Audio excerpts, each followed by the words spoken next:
Let's get conversation started. I am super excited to be in conversation with my two guests as we talk about the Recording Academy, better known as the Grammys, music's biggest night. But what we are going to unpack is that the Grammys is more than just music's biggest night. It actually is a recording academy that supports the aims and missions of art around the world, actually. Yeah. And they are controlling artists that represent over $1 trillion in economic impact and empowerment through their art that is being crafted. But with that, we all know there are challenges that come regarding individuals' participation in that economic empowerment and the buying power and spending power. In particular, as we look at the genre of hip hop, as we celebrate the 50th anniversary of hip hop, where we know that hip hop is the most downloadable and consumed genre of all time, contributing to that trillions of dollars of buying power and economic spend. But we all have watched the Grammys. We've all have watched music's biggest nights. And sometimes those hip hop artists do not walk away with the trophies that we like. And then we have also too watched the Grammys on music's biggest night. I've had the pleasure of attending many, and other Black artists that we thought should have won did not walk away with the trophy.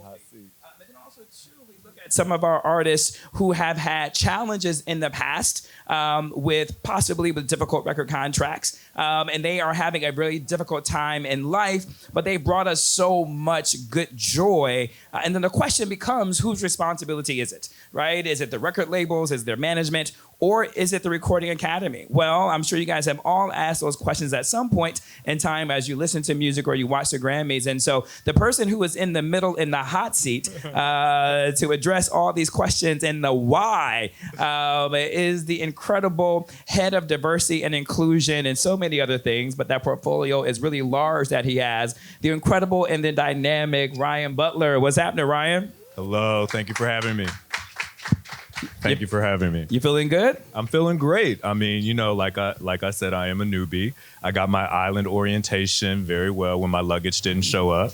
But you know, I found I think it's the Stop and Shop. I found Leslie, so I'm getting my vineyard experience, and everyone's been so lovely. So it's great to be here. So thank you to everyone for coming, and I look forward to being in conversation with you. Well, I'm glad they've been lovely to you because I don't know if I'll be the same. I know, I already know. Because I was there when my favorite artist didn't get the award. I'm like, what? Yes. No way. We can have those talks. And then to my right, I am so excited to be in conversation with this dynamic, incredible, phenomenal woman. She has an extensive bio. But there's a couple bold-faced pieces in her bio would just kind of set the tone of who she is. She has written and has performed with some of only the biggest giants in the music industry, such as Jay-Z and Mariah Carey. I can just stop right there because that is the conversation when you do that. The dynamic, incredible Karen Alexander. What's happening? Thank you, but it's Karen Anderson. So sorry, Karen okay. Anderson. Yeah. Everybody do I knew that. the A. Everybody do that. A lot of people say Alexander, so it's okay. Oh, no, that's how you feeling? I'm good, thank you. Hello, everybody. Thank you for coming. I'm happy to be here.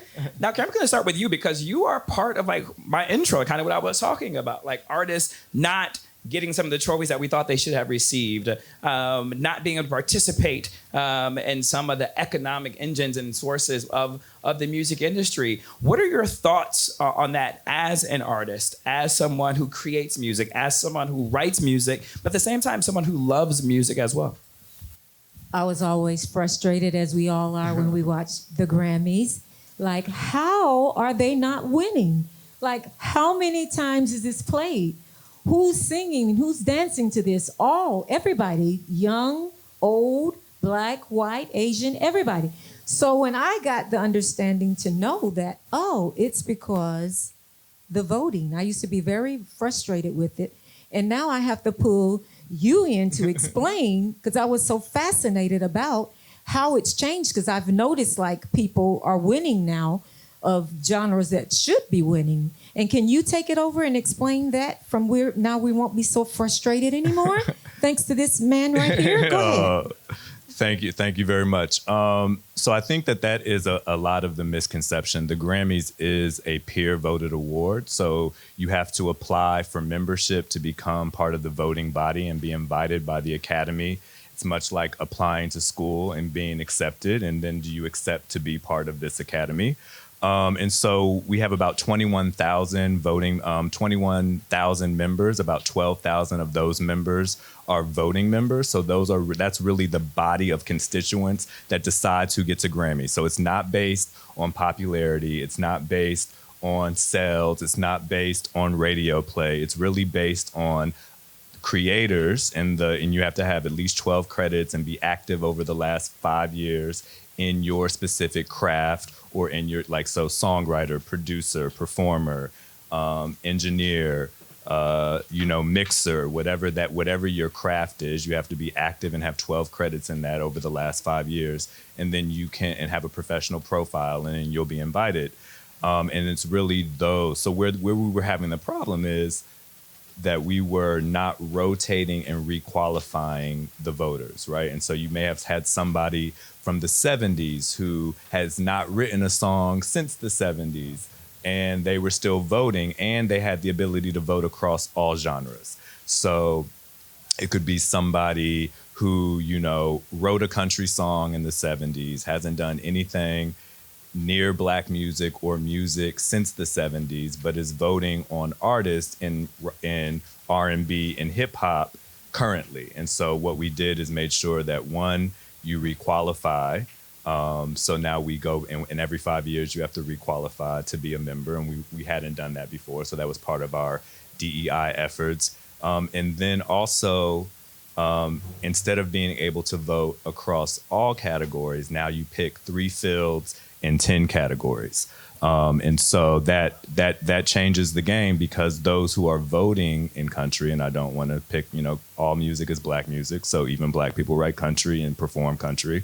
But people don't want to give up where they're an expert, to vote in genres where they're not an expert. And so now we're starting to see better results in our nominations and in our winners in R&B and hip hop. Right. Before we get into the weeds of that, if you can just pull back at 30,000 feet for a second. Yep. So I want to level set, because this just isn't about individuals who seemed well-resourced, well-off, lots of attention, just to walk away with a trophy. Talk about the importance of, and the symbolism and what it represents when black artists get recognized for creating this incredible art that the world consumes. Can you talk about just the importance of that and give some context before we get into the weeds? Well, from my perspective and from my lived experience, it's all black music, right? And so there is no music in American popular culture that's not a derivative of the Negro spiritual. So all music, it's important. And I think that for a long time, the Academy, which was founded in 1957 in America, so we can just think about the time at which the Recording Academy was found, right?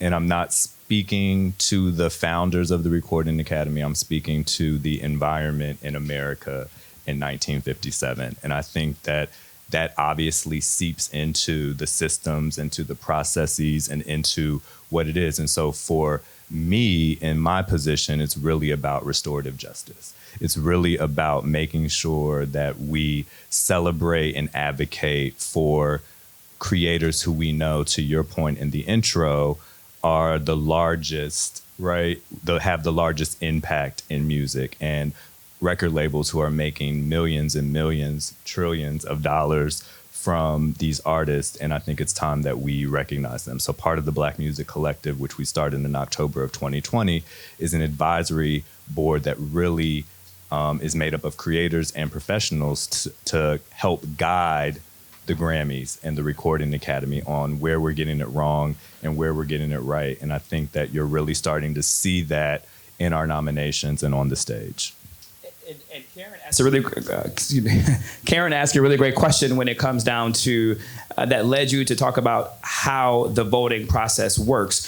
For some of us who may not be that familiar with the Academy and that structure, because I think the Academy, the Recording Academy, that voting structure is very complicated, unlike some of the other academies that are out there. And so if you could help us use metaphors, think about it in terms of like the voting process for our democracy comes November, right? Talk to us about how there is a concerted campaign to get people to register to vote.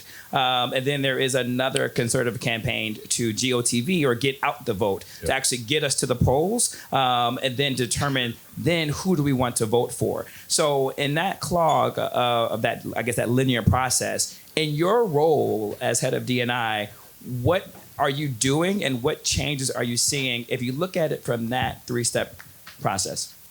Absolutely. So again, Black Music Collective, part of what we do is activate that membership around making sure that we increase the number of Black voters in our membership. So when I started in 2019, voting membership among the Black community was about 9%. After the murder of, the racial reckoning that we had in 2020, when everybody was, stepping up and offering money and social justice was, top of mind. In October of 2020, we were at about 11%. And that's when we launched the Black Music Collective. And since the Black Music Collective has launched in 2020, we are now at over 22%. And so that is a huge difference. Congratulations, man. To go from 9% to 22% is a huge impact. And as all of us who know, because I'm assuming everyone here is active voters, we all know what a difference marginally that can make in the outcomes of campaigns, and the outcomes of results, and what we can possibly see in the outcome of what happens on the stage. You can continue. Absolutely. And so to your point, we did have a very, very complicated voting process. And so part of our efforts have been to streamline that. So you used to hear about these secret committees at the Grammys, right? And these, that would get the nomination. They were internally, we called them nomination review committees. And so after the nominations came out, this committee would review and they had the right to move people around. And a lot of the people who were impacted by those moves looked like me or you, right? And so we have done away and abolished the nomination review committee. So there are no more secret committees at the Grammys. Karen, as an artist, wants to give it up for that has been removed. Karen, why are you reacting that way? Tell us why you're in the moment right there. Because anybody who watches the Grammys, have anybody watched the Grammys over the years? Did you notice that Jasmine Sullivan won a Grammy? Okay, let's give it up for this gentleman right here. That's what he was speaking of. He changed everything with now doing away with the old ways that the committee could just say, no, we don't want this person or we don't want that person. Now we have people that have been working in the industry for the last 4 years, correct? Yeah. And they're now in control of what's in and who should win. So give it up for Ryan. No. But Karen, I wanted to stick with you for a quick second if I can, because what Ryan is doing is talking about opening up the Academy, the transparency. He has created some strategies that's increased the membership. Before Ryan came along, had you had any touch points with the Academy? Had the Academy reached out to you and other Black artists and writers? Okay, actually, I was not reached out to just in my producer, the people I was working with, because I was Teddy Riley and Puffy's writer, so they had more of control, like I go with them, not like they were reaching out to me completely. So I was like out of the mix, like not allowed in the mix, being the woman. Maybe the men went, but the woman more like, let's keep this here. And the office was handling everything. So I wasn't really aware of a lot of things that was going on. to be honest. You raised the women issue, and I want to come back to that. So Yes. Ryan, I want you to finish the linear trajectory that we were talking about, but I want to make sure that we talk about that because there's been some changes Yes. within that dynamic Yes, in terms totally. of representation for Totally. women. And so, Ryan, now that the secret committee has been resolved, now that we see there's an uptick in the membership, now it goes to the touch points where people like Karen hadn't been reached out to. So that kind of leads us to the GOTV, right? Like to kind of get out the vote effort. So now that they are registered, talk to us about both the challenges and the opportunities that you saw to actually get people to recognize the ballot, understand the ballot, and understand the importance of the vote. I mean, I don't want to trivialize it or make it seem so easy, but from my standpoint, as someone who hadn't really been part of the organization, when I came in, it was clear to me that it was really about representation, right? And so not only have we increased Black voting membership by, from 9 to 22%, but we've also made a pledge to add 2,500 women voting members by 2025. And it was funny to me that Karen said, I wasn't in the mix. And what we call that program is Women in the Mix, because we want to make sure that women are in the mix. And there is a focus on studio professionals because less than 3% of studio professionals, and I'm talking about engineers, mixers, are women. So there is that part of the program, but it's also the umbrella for the women's community at the Recording Academy. And I think that activating these communities and really understanding the lived experience of those creators. We released a Women in the Mix study in 2021 that really, talked to women about the choices that they make to be part of the music industry, reproductive choices that they make, experiences around their physical and psychological safety. And I think that exposing them and exposing these issues and providing a safe space for us to talk about those, and then also building community and letting women know that that the Recording Academy is a place where they belong, I think is what my goal is to always, as a Black queer man in America, it's always been hard for me. So I approach all the work that I do from that lens, right? Like, how can I add compassion and empathy to this process? How can I humanize it? We're not just numbers, but how do I can be invited, I can be included, right? But if I get there and I don't feel like I belong there, then I'm not going to stay. And so a lot of the work that I do and DEI work is typically a function of HR and is really limited to like staff. But I am really, really focused on our external affairs and making sure that the Academy feels like a place where members can come that weren't traditionally invited, didn't traditionally feel like they belonged, were marginalized. And so for me, it's really about making room for the Black community, making room for the queer community, making room for the women's community, making room for the Latinx community, because we know that those are the communities that were traditionally and historically marginalized at the Recording Academy. I love that.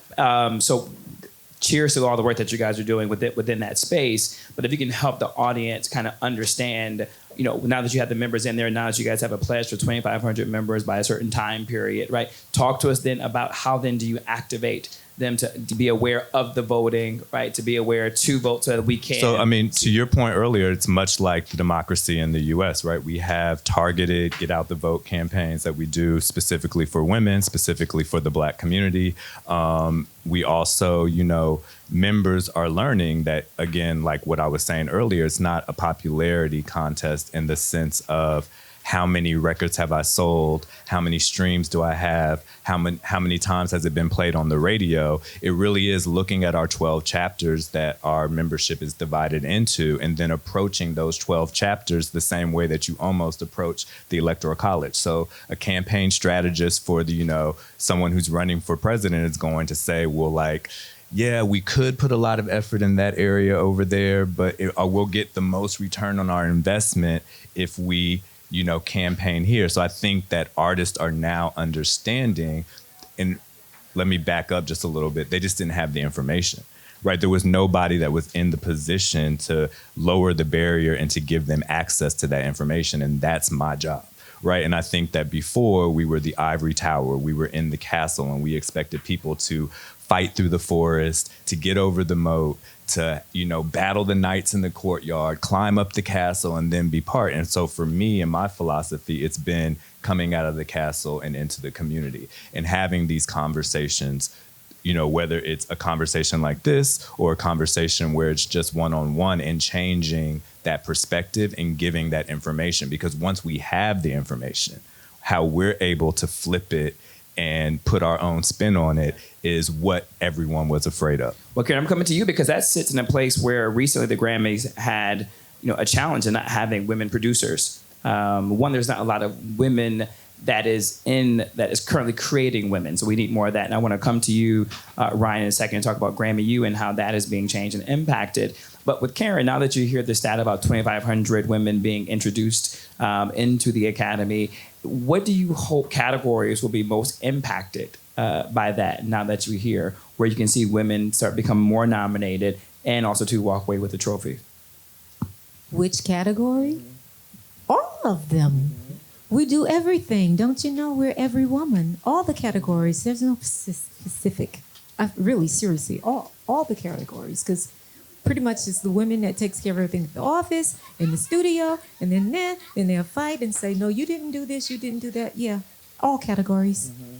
But in particular, Ryan, I know the producing category was a big conversation a couple of years ago with the Grammys, with women not being nominated and impacted, similar to the vein in the Oscars with the directorial category. Correct. Right? Talk to us in terms of, as your role in D&I, and as you look at this goal of 2,500 women, in particular, where you see the opportunities for impact, where women will hopefully see the numbers go up.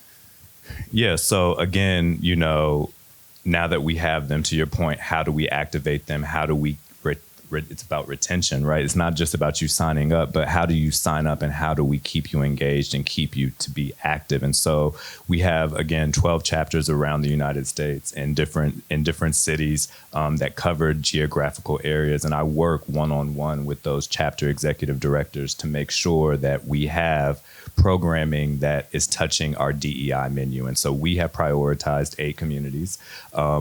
And so I speak with them one-on-one. I go to their monthly meetings and we talk about how they can activate and engage so that those members feel like this is their community. And I think that that is the most important. There's nothing else you need to do except to be a creator and be who you are and be a part of the Academy, where I want everyone to feel seen, heard, and represented.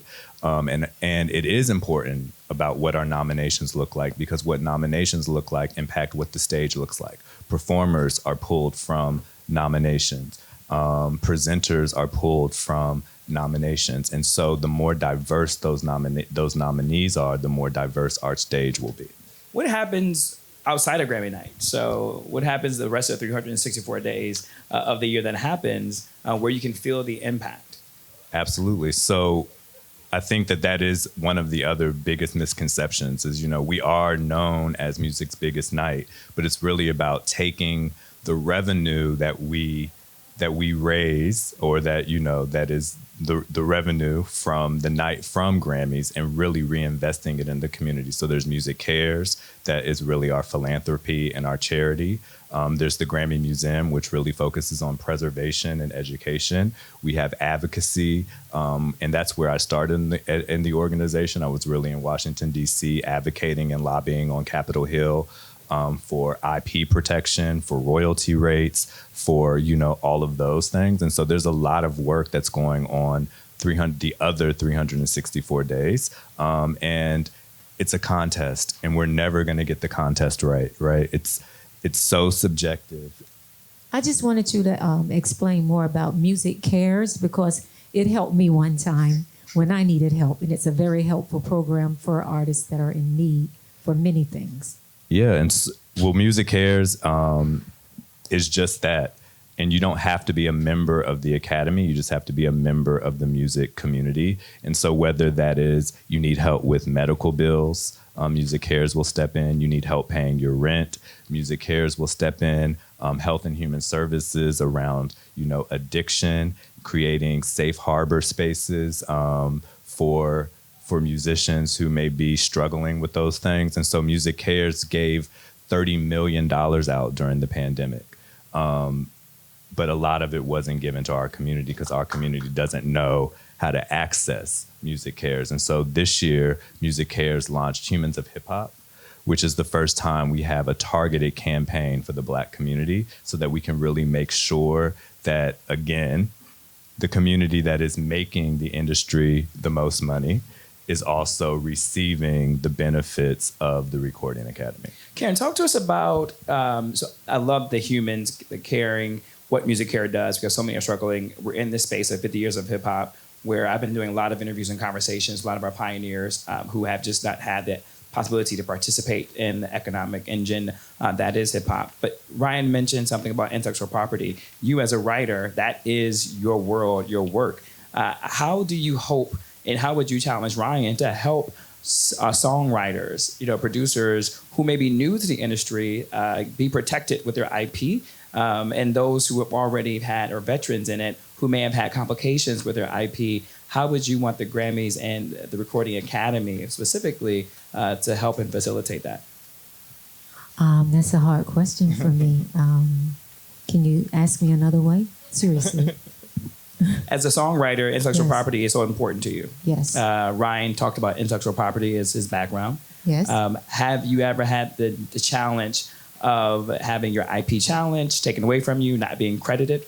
A lot of artists in the industry, okay, I especially new understand. writers, Yes. don't have proper coverage with attorneys, entertainment Yes, law. yes. How would you like to see the Recording Academy assist in that space? God has been good. I've had all my credits given to me. I've never had it taken away, but I have always had to fight for it. It was hard for me with the room full of men fighting. So I don't know what it is that he can do, because so far, like I say, I've been blessed with it. I've been through God, been protected. I don't know, because pretty much he's given out information and people need the information. What he's doing is already amazing. He do a lot of programs. You want to tell them about that incredible program that you do already? Yes. He's doing programs to help them to understand. Well, not only do our members, become a member of, the Recording Academy, we then have the Producers and Engineers wing. Specifically for those who are producers and engineers, we just launched a Songwriters and Composers wing. And so that Songwriters and Composers wing, that is a collective of just that, right? Veteran songwriters and composers. Jimmy Jam is on there, for instance, who know what challenges new songwriters. So now when you become a member of the Recording Academy, we can put you into that network, and so that you would then know what you should be asking for, how you protect your IP from the very beginning. What are we going to do about artificial intelligence, right? So now that a computer can write a song, right? Do we allow that song to be submitted? How can we tell if it was generated by AI or if it was generated by a human? And if it does win, who gets the award? The AI, the person who programmed the AI, the company who sells the AI, right? And so for us, we're really trying to stay on, the front end of that. But yes, we will provide you with and for me, I think that that's the biggest part of it. No matter, everybody has a different lived experience, everybody has a different priority. And I think for me, it's just making sure that no matter who joins, that there's a network, that there's a community that I can attach you to, that I can put you in. So no matter who it is in your city, you may not see yourself in your city, but in the Recording Academy, whether it's through Songwriters and Composers, whether it's through Producers and Engineers, the Black Music Collective, Women in the Mix, Academy Proud, that I can create a sense of community where you can then start to ask the questions that are most relevant to you and most impactful to your career. And again, it's just about, and that's the educator in me, right? I always have wanted to make sure that my students had the information that they needed. And so I approach it much like that. How can I make sure that when you get here, that I'm giving you the biggest, right? As a professor, as an assistant dean, like my success was rated on job placement. When you graduate, are you going to get a job, right? And I can't say that my success rate is on you winning a Grammy, but my success rate is on have I created a place of community for you that when you get here and you're accepted and you're invited to be a member, is there a place here that makes you feel like you belong? Because if you don't feel like you belong, then you're going to leave. And if you leave, then the numbers are going to go back down and we're going to end up in the same cycle that we were in before. And so for me, it's really about maintaining this beauty that we built, because we are starting to see there would have, Baby Keem winning, Jasmine Sullivan winning, the new African music category that's happening, right? Like there are lots of things that are happening that, it's important for us to make sure that those artists, that those creators feel like they belong here so that they stay here and that we really can change. So that brought me to a couple questions I want to ask you in closing. And Karen, I want you to get involved and ask some questions to the audience if you guys have any questions too as well. What are your thoughts about the pre-show? The pre-show, I feel, has a lot of Black nominations. And I feel like the pre-show is where the Blacks get awarded. Yeah. But you never see us it's rare you see us on the evening show. Is there a conversation with that? Is there a conversation to bring some of those categories from the pre-show into the big show? Absolutely. And I don't want to harp on Jasmine Sullivan, but that category was never presented at the telecast. And talk about that category just for some who may not be. Oh, it was, best R&B or best, like that category was never presented on the telecast. That was always in what we call the premiere ceremony. So those of you who are familiar with the show, we have 94 categories altogether. We only present about 10 of them during the telecast. So there are 84 other categories, and we used to, it appeared that anybody from the Black community was given their award before the show and never really celebrated on the show. So now we think about that and what categories. So that has changed. When when rap was not even rap didn't even become part of the Grammys until 1997. And Will Smith and Parents Just Don't Understand was the first to win. So we can have a debate about, that and how hip hop had been around since, 1973.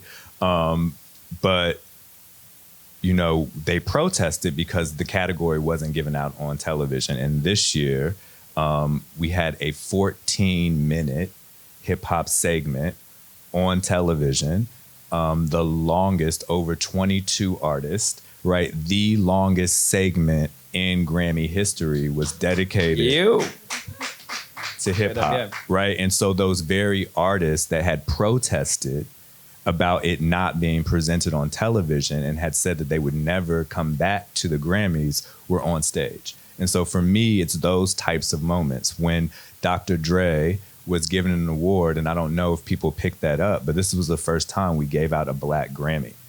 Yeah. Instead of it being gold, we had a Black Grammy given to him for Cheers global to you for impact. all the work that you guys are doing. Yeah.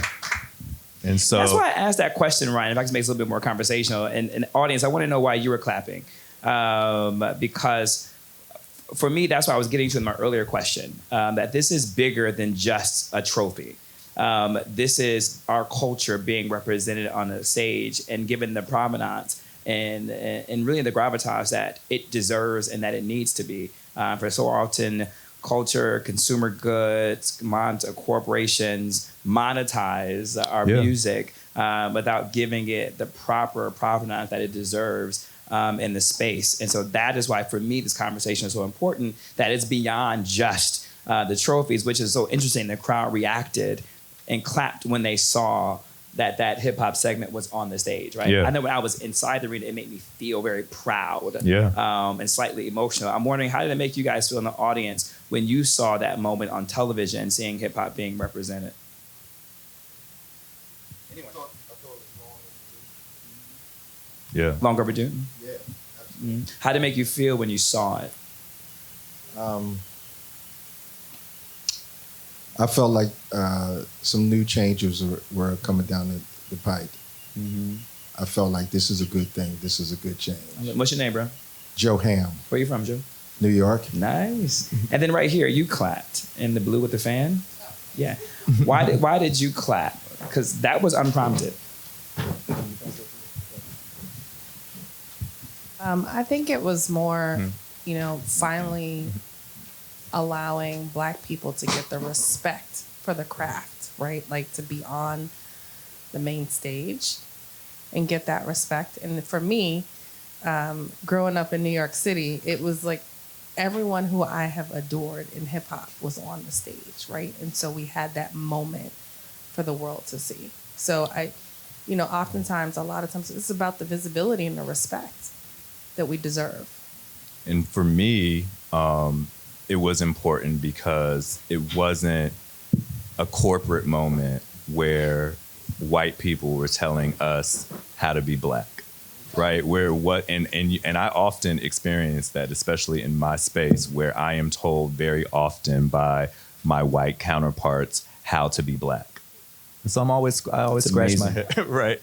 But for me, this was important because the Grammy Awards also, and and I know Mike's going to get on me, not a flex, but we were also the first major award show to implement an inclusion rider, which means that, a certain percent, like we aim to have the most diverse producers, the most diverse crew, the most diverse. So that segment, meaning that it ended up being 3 of the 5 executive producers of the Grammys are now Black. So Fatima Robinson and Jesse Collins produced that with Questlove and LL Cool J.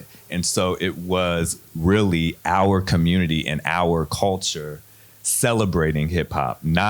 It wasn't limited to, because trust me, had it been the white producers that were involved in it, it would have been a 1-minute segment, right? And so I just love that we are now at the table in the room and making those decisions, and that we've been given the agency and authority to make those decisions on behalf of our culture versus white executive producers telling us, well, we only need to celebrate hip hop this way.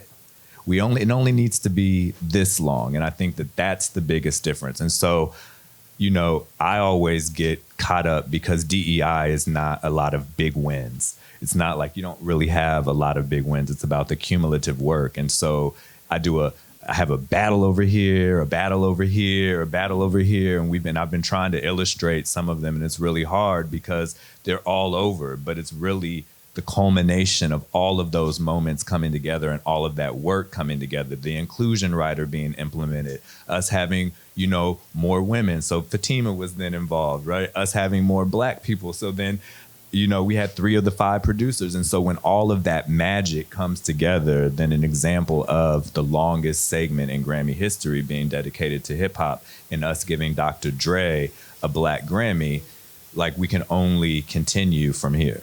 I love that. In closing, Karen, do you have any closing remarks, thoughts that you have? I'm, first of all, honored to meet Ryan.